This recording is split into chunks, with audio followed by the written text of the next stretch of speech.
কিরে তোরা লাউ গাছটা দেখছিস? এই যে লাউ গাছটা, কালকে তোরা যাওয়ার পর রাতের বেলা আসছি, লাউ গাছের সাথে অনেকক্ষণ কথা হয়েছে। লাউ গাছ কি বলছে জানিস? বৃষ্টি হবে। ওই দেখ আজকে বৃষ্টি হয়েছে।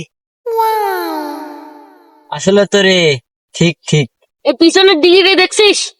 এই দিঘিতে অনেক বড় একটা মাছ আছে, আমার গোপনে পোষা। এই মাছটা আমার হাতের ইশারায় চলে।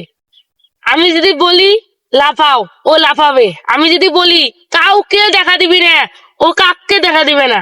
আর তোরা দুজন যদি বিশ্বাস না করিস, তাহলে নিশিরাতে আমার সাথে আসিস, মাছটাকে দেখতে পাবি।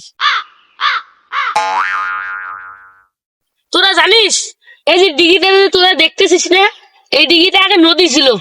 আমি সাঁতার কাটতে কাটতে খাইতে খাইতে নদী শুকিয়ে দিঘি বানিয়ে হেলাইছি। কালকে আমি রাতের মধ্যে হঠাৎ এই দিঘিতে গা ধুতে নামলাম। তারপর হঠাৎ করে একটা সোনার ব্যাঙ আসলো, আসে বলল, ভাই আমাকে রাজা বানাও। আমি কি এত হুদায় আমি ওকে রাজা বানায় আমি পূজা হবো? তোরা কোনোদিন খেয়াল করছিস আমার স্যার দিঘিতে পড়লো কত লম্বা? আমি যদি হাত না চাই পুরা দিঘিতে ঢেউ উঠে যায়। এটাই আমার পাওয়ার। এ এ, তোরা জানিস এ তোরা জানিস আমি একবার এই দিঘিতে একটা ডুব দিছিলাম, উঠে দেখি কলিকাতা গঙ্গায়। তারপর আসলি কেমনি? আরে তারপর লগিয়ে দিয়েছিলাম।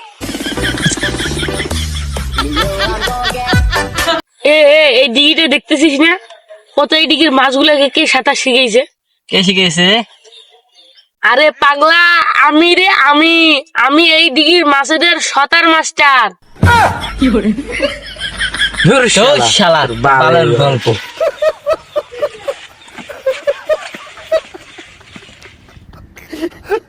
Wow, wow, wow, wow, wow, wow.